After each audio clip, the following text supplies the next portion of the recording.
অনেকেরই প্রশ্ন এটা যে ভালোবাসা দিবস উপলক্ষে আমি কোনো নষ্টামি করলাম না, অবৈধ প্রেম প্রীত করলাম না, আমি এই দিবস উপলক্ষে আমার স্ত্রীকে আমি উইশ করলাম, তাকে ভালোবাসলাম, তাকে আই লাভ ইউ বলে লিখে পাঠালাম, মেসেজ পাঠালাম, বার্তা দিলাম, অথবা আমার মাকে বাবাকে ভালোবাসা প্রকাশ করলাম এই দিবস উপলক্ষে, তাহলে এটা করা যাবে কিনা?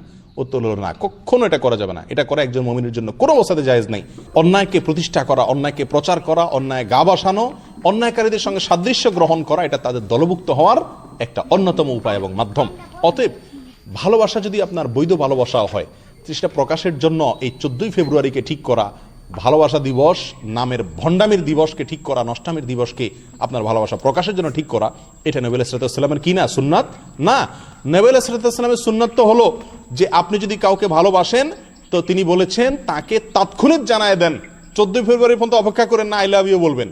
আপনি যদি ভালোবাসেন বউকে তাহলে এখনই জানাই দেন। অতএব 14 ফেব্রুয়ারি আসলে আপনি বউকে, মাকে, সন্তানকে, বাবাকে ভালোবাসি এই কথা বলবেন, এটা ঠিক না। এটা বলা মানেই তাদের এই নষ্টামিকে প্রমোট করা, এটাকে সমর্থন করা, এটাকে প্রচার করা। আপনি যদি তাদের প্রতি ভালোবাসা থাকে তো সেটা এখনই প্রকাশ করে দেন, যখন ভালোবাসা ফিল করেন তখনই জানাই দেন। এটা নবী আলাইহিস সালামের সুন্নাত। 14 ফেব্রুয়ারি পর্যন্ত অপেক্ষা করার কোনো প্রয়োজন এবং যৌক্তিকতা নাই। বরং আপনি যদি ওই দিনে এটা বলেন তাহলে কেমন যেন ওই নষ্টামি যারা ছড়াতে চায় আমাদের সমাজে তাদেরই কি করলেন? মার্কেটিং করলেন। আল্লাহ তাআলা আমাদেরকে বুঝার তৌফিক দান করুন।